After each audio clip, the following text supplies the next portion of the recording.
Bonjour tout le monde, j'espère que vous allez bien. Aujourd'hui, je vais vous parler des ondes cérébrales.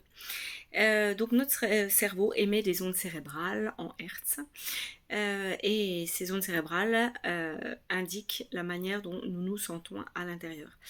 Là, je suis éveillée, donc je suis en ondes cérébrales bêta. Il y a 3 ondes cérébrales bêta, les bêta basses, les bêta moyennes, les bêta élevées. Les bêta basses, c'est quand on est relax, détendu, c'est-à-dire ce que je suis en ce moment. Je suis relax, je suis en train de faire ma vidéo, tout va bien, je suis détendu, je suis en bêta bas. Les ondes cérébrales moyennes, c'est un stress, un petit peu de stress, mais un stress, un bon stress. Et dans ces moments-là, on est conscient, on est bien, on est alerte à tout ce qu'on fait, mais tout va encore très bien. Ensuite, on a les bêta, les fréquences bêta hautes. Et celle-là, c'est quand on est en mode survie, quand on est stressé vraiment beaucoup.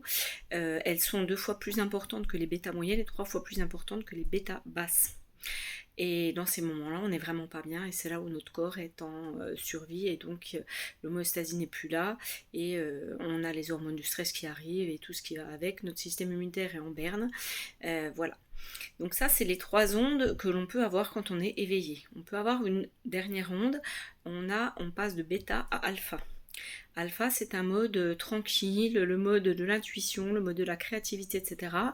Vous êtes en train de faire le truc artistique pour lequel vous êtes doué, ou vous êtes en train de discuter, vous êtes doué pour ça, etc. Vous pouvez passer en onde alpha, c'est votre mode créatif.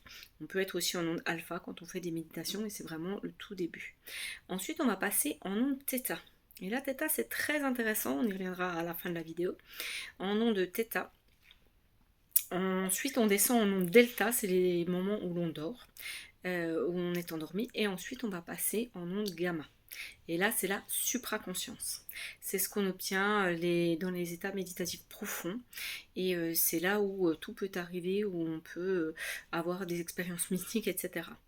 Avant d'atteindre cet état gamma, on aura, comme je vous disais tout à l'heure, θ. θ, c'est très intéressant parce que θ, c'est le moment où on entre en contact direct avec notre subconscient et c'est là, quand on entre dans ces moments-là, c'est ce que recherchent les hypnothérapeutes, à nous faire arriver dans ces états de conscience-là, θ, qui sont modifiés et qui permettent effectivement d'être plus relax, mais d'avoir accès à notre subconscient et du coup de pouvoir travailler dessus. C'est le moment où vous vous endormez, où vous avez votre petit sursaut, où on a tous vécu ça à un moment donné, et c'est là où notre corps se relâche et on entre en onde θ, et ensuite delta et on s'endort. Voilà, et bien je vous dis à bientôt pour d'autres vidéos. N'hésitez pas à mettre un pouce et n'hésitez pas à me faire des commentaires, à me dire quel type de vidéo vous aimeriez. À bientôt!